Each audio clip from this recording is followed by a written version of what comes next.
Stacey Page here with Michelle Sloan. Welcome to Morning Vibes, weekly conversations to elevate how we live, think, and show up. Before we dive in, if you are finding value from these conversations, please remember to like, share, and subscribe so you don't miss an episode. This month, we are talking about how to get healthy, sustainable weight loss. How do we free ourselves from endless diets that don't work, beating ourselves up when willpower fails, and finally living in the body that we want? Today, we're addressing what is really the foundation to having the body and the freedom that we want, which is awareness.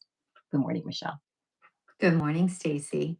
Yes, awareness, one of your pillars for your program. So, for me, this is such an important place to start because so many people jump into the fixing behavior without understanding the behavior. And we often try to change what we're doing before we ask why we're doing it. And we know we can't change a pattern until we can see it. That really speaks to the idea of our habits that they often run on autopilot. When we slow down enough to notice a pattern, we create an opportunity to make a different choice. 100%. And I say instead of focusing on the behavior, we need to look at what is driving the behavior.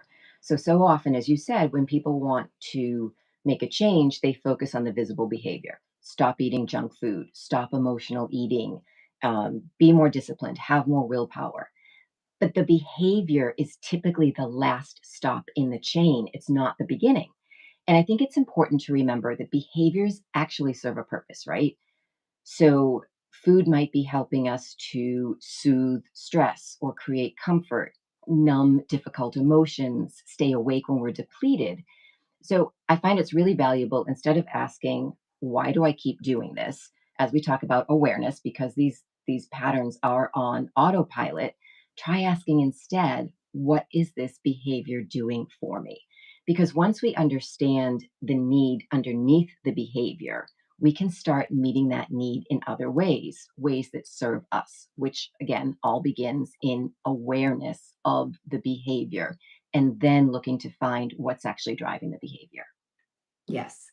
I know for me, sometimes I think I'm responding to hunger, but I'm probably responding to life. Like there's Mhm. such a powerful distinction.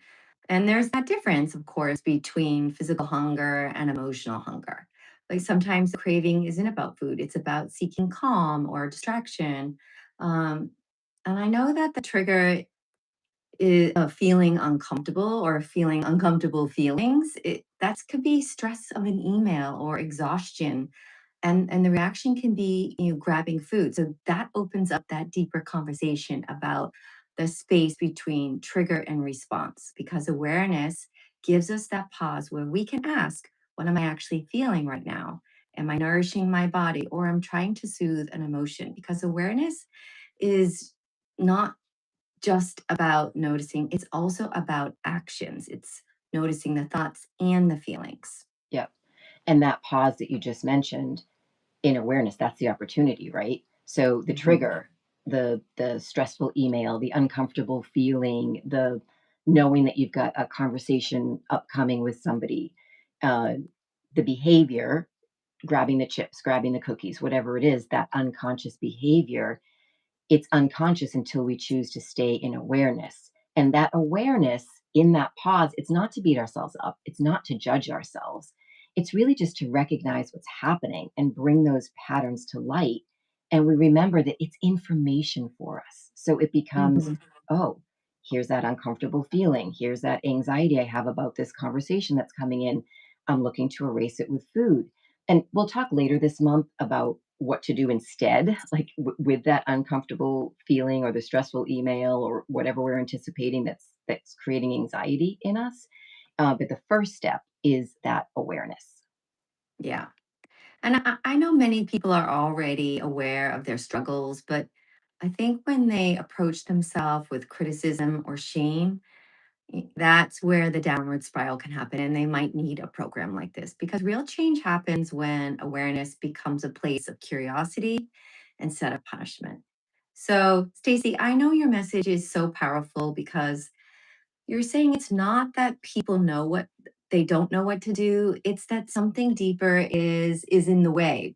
So you've lived this yourself, right? You've learned about nutrition, you've followed the programs, you've built healthy routines, but you probably found yourself still falling back into old patterns. So my question is, I mean, what was the turning point for you? When did you realize that this wasn't a willpower issue, but something happening underneath that behavior? Yeah. So for me, the turning point wasn't actually when I was looking to lose weight. It was when I got really sick in my mid 20s and I was looking, doctors had told me I was going to be staying in bed for the rest of my life. I was looking to heal. In needing to get myself up out of bed was how I began to heal the patterns that were underneath. And what I came to find out as I began to heal, I began to lose weight. And then I started tying the two together and recognizing that what was driving the behavior of using food for anything and everything else other than to nourish my body, that was essentially the effect. The cause was these deeper things that we're talking about underneath, and recognizing that, for me, a big one was recognizing that self-sabotage was actually self-protection, right? It was fear, fear of being seen, fear of attention. I deeply wanted to lose weight, but subconsciously, what I didn't realize was driving it was that I was actually terrified. My brain and my nervous system had learned that being visible, being seen was not safe.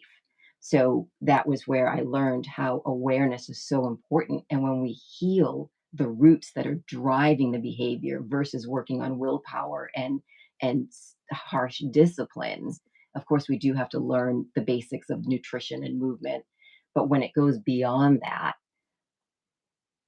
we get to the root underneath. I learned that all in really needing to get myself up out of bed. And as I start, it took, as you know, about 15 years for me, which is why I'm so passionate about putting this program together so that people don't have to waste time beating themselves up, destroying their selves, working in effect rather than cause. I put this program together to really help people to take step into their power and take charge and finally have the body and the freedom that they want by addressing what's really going on beneath the surface.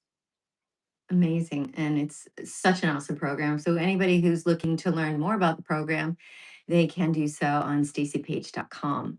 So, next week, we'll be talking about the pillar of self respect, which is part of your program, and how that power plays into sustainable weight loss and stepping into your power fully. So, until next week, stay in awareness, keep moving, and keep rising. Thank you, everybody. Bye, everybody.